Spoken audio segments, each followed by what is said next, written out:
Mga nakikipagpaligsahan, ang mga nakikipag-unahan sa iba ay mga talunan. Remember this, competition is for losers. Bakit po pangtalunan lang ang nakikipag-kompetisyon, nakikipag-unahan sa iba? Pansinin niyo ito. Pag hindi ka nanalo sa iba, ano nararamdaman niyo? Masakit ang loob mo, nagagalit ka. Hindi po ba? Frustrated ka, disappointed ka, depressed ka. Pero pag naunahan mo naman ang iba, anong nararamdaman mo? Hindi po yan saya. Lumalaki ang ulo mo. Yumayabang ka. Kala mo kung sino ka na. Matalo ka, manalo ka. Tingnan nyo, hindi yan ang masayang buhay. Hindi yan ang banal na buhay. Hindi yan ang maayos na buhay. Kahit po ang ating Panginoon, si Jesus tutol siya sa kompetisyon.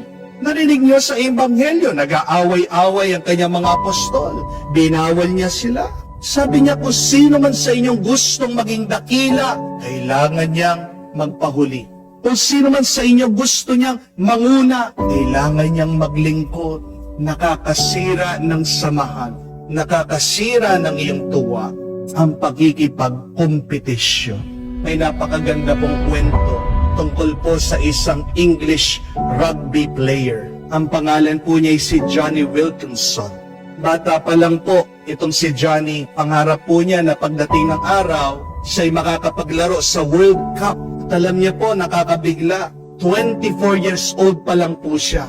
Narating na niya yung kanyang pangarap. Nakuha na niya ang kanyang panaginip. Nanalo po sila sa World Cup. At siya po yung nakasipa doon sa bola.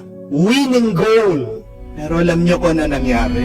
Kinabukasan, pagkatapos po ng championship, hindi daw po makatayo sa kama itong si Johnny Wilkinson. Why? He was depressed. Lungkot na lungkot siya. Dahil ang tanong niya, what's next? Buong buhay niya, itong hinahanap niya, itong hinahabol niya, pero nung nakuha na niya, ano na? See, my dear friends, that success and greatness does not all the time equate to your happiness. Magiging masaya ka, but that is just momentarily. Magiging masaya ka, pero panandalian lang yan.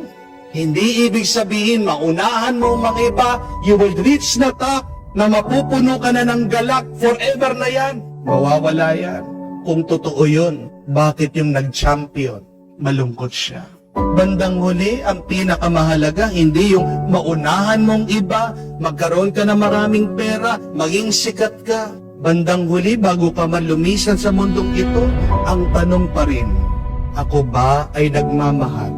Ako ba ay nakapagmahal sa iba? Diyan po tayo tinatawag ng Diyos. Na ubusin natin ang buhay na ito sa pagmamahal. When you love, there is no competition. Amen? Bakit po tayo ginawa ng Diyos? Para makipag-unahan sa iba? Para makipagkompetensya sa iba? Hindi. Ang buhay po hindi karera. Tandaan niyo po yan. Pag ganyan ang mentality mo, na ang buhay ay isang karera, it is a race, you will be depressed. You will be miserable in your life. Rather, change your mindset. Life is a journey. Amen? May kanya-kanya po tayong paglalakbay. Meron kang sariling paglalakbay. Saan ka tinatawag ng Diyos dito sa paglalakbay? Ang maging masaya ka. Amen? Ang magmahal ka habang naglalakbay ka. Bakit ginawa ka ng Diyos? Kasi mahal ka niya. Amen? At dun sa pagmamahal na tinanggap natin sa Diyos, ang tanda nito, buhay ka. Ano ang maisusukli mo sa Diyos? Yung mahalin mo din siya. Kung gusto mong suklian ang pagmamahal ng Diyos, mahalin mo ang minamahal ng Diyos. Amen? Yan lang dapat ang kompetisyon natin sa buhay. Sino sa atin ang tunay na nagmamahal sa iba?